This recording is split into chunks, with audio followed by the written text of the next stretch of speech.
Listen, I'm going to be fully in line with Patrick. It looks like we had the same ideas. I know I'm not the guy you were expecting. Every one of you at this time of the day was expecting artist trading. Because, you know, artist trading used to be singing a song in 1967. It was Champagne and Wine. So I guess you're much more expecting champagne and wine. Champagne and wine, as a matter of fact, I'm going to use a metaphor. Artist trading used to be singing this song, but it was not his song.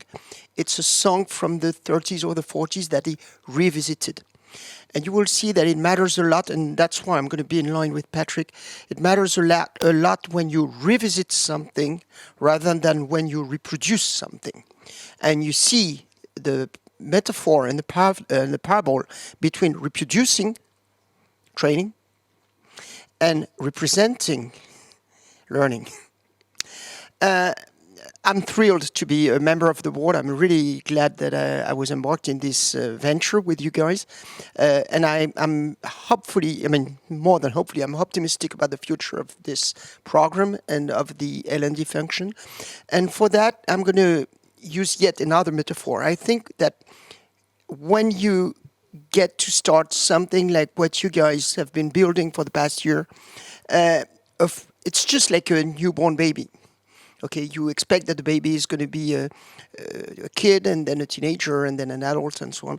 And you have to convince yourself that it will. It's the difference between faith and reason. Okay, to that extent, I'm not going to write a thesis defense, but to that extent, I'm going to invite you to imagine that you would be living in the 1860s. Okay, at the beginning of the Industrial Revolution. As a matter of fact, it started a little before, okay, and you're a painter, okay, and suddenly you've got a black swan. You know, black swan, usually swans are white, and you got a black swan, and the black swan is photography, okay, so all your business, being a classical painter, reproducing as much as you can, is being totally destroyed and disintermediated, just like what Patrick mentioned. Okay, by photography. Okay, so you have to reinvent yourself. You have to go from training, reproducing something that is generic over time, could be car manufacturing, could be banking. Okay, and you have to reinvent yourself. Hence the reason why I had recourse to artist trading, who revisited champagne and wine, and who reinvented to some degree, champagne and wine, okay?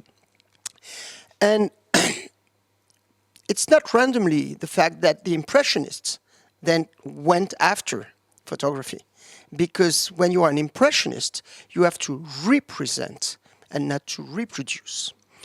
This metaphor is just to tell you and try to argument rather than argue with you why I'm so convinced, deeply convinced, that this program has a bright future and that you guys at the first cohort on top of that have a bright future in this function, is that what we're living today is exactly the same thing, but with a speed that's unknown.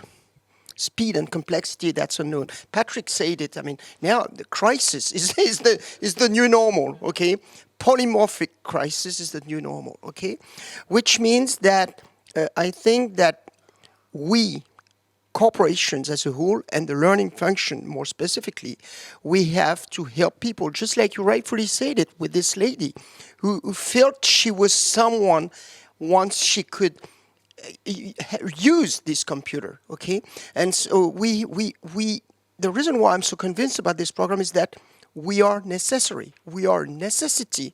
We are a catalyst of adaptation for companies for several things. It doesn't mean that we will not keep on doing training, but we will have to keep on doing even more learning.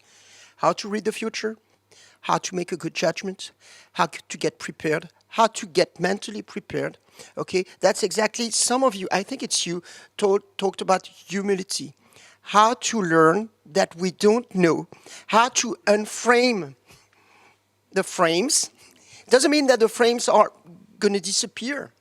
The frames are just a frame, but how to help people adapt to the future, and not only people for their employability, but companies for their survival. Okay, how to help people considering that these changes are not risks but opportunities for them, and that differentiation will be even wider between the companies that will have not invested into learning to uplift the human capital asset vis-a-vis the others. And I'm totally convinced that there's a causal link between sustainable performance and learning and the human capital asset. That's, I'm sorry, I've been a little long, but that's why I'm so much convinced that this program, it's coming at the right time. Okay, and it's coming at the right time, and definitely I think it will be even more necessary in the future to have learning practitioners, leaders, and that some of you created some sort of link between learning and leading and change, and I think the learning practitioners will be learning leaders in the company. I mean, one very last thing, you had this acronym with the and the Puma and so on, so I have no acronym, but I have something else. And it's just a joke, okay? Just a joke to finish with a joke.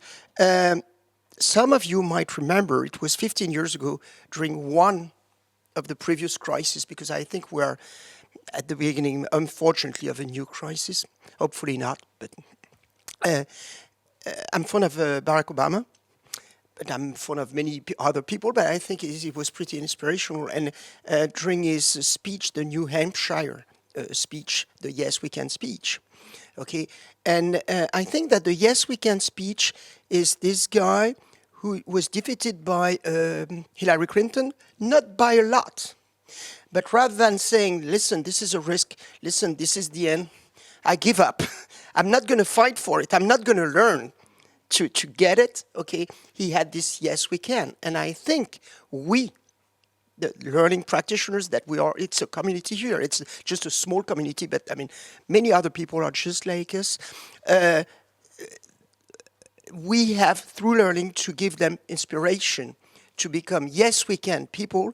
And of course, and that's my joke, yes, we can, and transformed it in a leitmotif in my company, which is also yes, if can. Thank you for your attention.